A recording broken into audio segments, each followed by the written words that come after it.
अस्सलामुअलैकुम, मैं हूँ अमरीन अली और आप देख रहे हैं वॉइस ऑफ उर्दू। ये मैं हूँ, ये हमारी कार है और ये पारी चल रही है। 5 सेकंड की शॉर्ट वीडियो के वायरल होते ही पाकिस्तानियों ने खूब वीडियो क्लिप्स बना डाले। हर कोई अपने अंदाज में तंजो मजाक करता रहा। पाकिस्तानी क्रिकेटर्स भी पीछे न रहे। ये हमारी कार है और ये हमें और ये हमारी पार्टी हो रही है। ये मेरी मामा है, ये मेरे बाबा है और ये हमारी बिस्ती हो रही है। हमारी टास्क लिस्ट है, ये हमारी टीम है और ये हद हरामी हो रही है।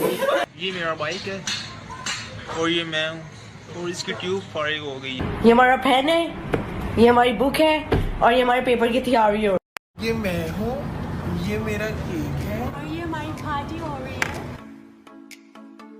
ये मैं हूँ, ये मेरी टीम है और हम सीरीज ईद का पार्टी कर रहे हैं।